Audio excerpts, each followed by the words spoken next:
Hello, അപ്പോൾ എല്ലാവർക്കും നമ്മുടെ ആർമി ഫാമിലിയുടെ സ്വാഗതം. അപ്പോൾ നമ്മുടെ മയിലുകൾ രാവിലെ തീറ്റ കഴിക്കാനൊക്കെ വന്നിരിക്കുന്നതാണ് കാണുന്നത്. വാവയ്ക്ക് കുറച്ച് എക്സസൈസൊക്കെ പറഞ്ഞിട്ടുണ്ട്, അതുകൊണ്ട് അത് രാവിലെ കംപ്ലീറ്റ് ചെയ്യുന്നതാണ്. അല്ലെങ്കിൽ അവളുടെ കളിച്ച് ഡിസ്റ്റർബ് ആവുമല്ലോ. അപ്പോൾ രാവിലെ തന്നെ അവളുടെ പണികളൊക്കെ കഴിച്ച് വെക്കുന്ന തിരക്കിലാണ് കേട്ടോ. അപ്പം മയിലുകൾ വന്നു. പെൺമയിലാണ് കൂടുതൽ കേട്ടോ, ആൺമയിൽ കുറച്ചുള്ളൂ. പെൺമയിലാണ് കൂടുതൽ. കാരണം അതേ മോൻ ഷട്ടിൽ കഴിക്കാനൊക്കെ ഇറങ്ങിയിട്ടാണ്. ഇത് അനിയത്തിൻ്റെ മകനാണ്. അവൻ എന്താണ് ഒരു ദിവസമൊക്കെ ഭാവം അവർക്ക് ക്ഷീണം തോന്നുന്നു. അപ്പോൾ ഇന്ന് രാവിലെ നമുക്ക് പുട്ടും കപ്പക്കറിയാണ്. പിന്നെ ഒരു തോരൻ മെഴുക്ക് വരട്ടി ഉണ്ടാക്കാൻ വേണ്ടിയിട്ട് നമ്മൾ പാവക്ക ചക്കക്കുരു കൂടി ചക്കക്കുരു വെട്ടിക്കഴിഞ്ഞ് കഴിഞ്ഞാൽ പാവക്കിട്ട് വയ്ക്കുന്നത് നല്ല ടേസ്റ്റാണ് കേട്ടോ. അപ്പോൾ അതൊക്കെ ഇഷ്ടപ്പെടുന്നവരുണ്ടാവും. എനിക്ക് ഭയങ്കര ഇഷ്ടമാണ്. തിരിച്ചിന് പാവയ്ക്ക് ഇഷ്ടമുണ്ടായില്ല, അപ്പോൾ ഇഷ്ടമാണ്. ഈ പാവക്ക കുറച്ച് തേങ്ങയും ചക്കക്കുരുവൊക്കെ ഇട്ട് ഇങ്ങനെ തോരനായിട്ടോ അല്ലെങ്കിൽ മെഴുക്കുവരട്ടിയായിട്ടോ എങ്ങനെ ഉണ്ടാക്കിയാലും നല്ലതാണ് കേട്ടോ. അപ്പോൾ നമ്മുടെ സുന്ദരി കുട്ടികളാണ്. നമ്മൾ കൂടിൻ്റെ അടുത്ത് വന്നു കഴിഞ്ഞാൽ ചീരു എന്നാണ് കേട്ടോ നമ്മൾ വിളിക്കുന്നത്. ചീരു അടുത്ത് വരും. തലയൊക്കെ ചൊറിഞ്ഞ് തരും കേട്ടോ, തലയൊക്കെ ചേർത്ത് വെച്ച് കൊടുത്തു കഴിഞ്ഞാൽ. നമ്മൾ പശുക്കൾ ദേ മേയാൻ കൊണ്ട് നിർത്തിയിരിക്കുകയാണ്. ഇനി വൈകുന്നേരം ആയിട്ട് അവർ കയറുള്ളൂ.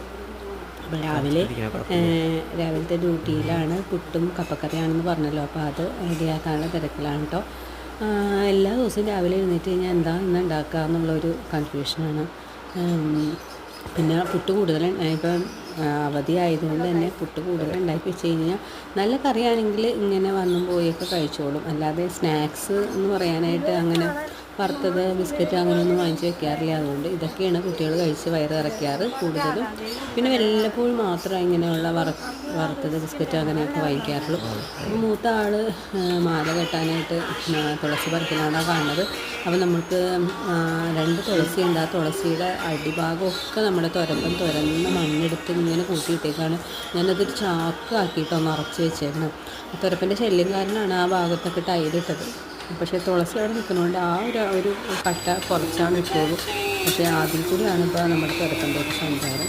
അപ്പോൾ ദേ ഭഗവാന് പായസം ഉണ്ടാക്കാനായിട്ടുള്ള പരിപാടി. അപ്പോൾ പായസം ഉണ്ടാക്കാനാണ് കാണുന്നത് ഭഗവാന് വേണ്ടിയിട്ട്. നമ്മുടെ പാവക്ക മെഴുക്കുവരട്ടിക്ക് ഉണ്ടാക്കാൻ വേണ്ടിയിട്ട് നമ്മൾ വറവിലോട്ട് ഇടുന്നതാണ്.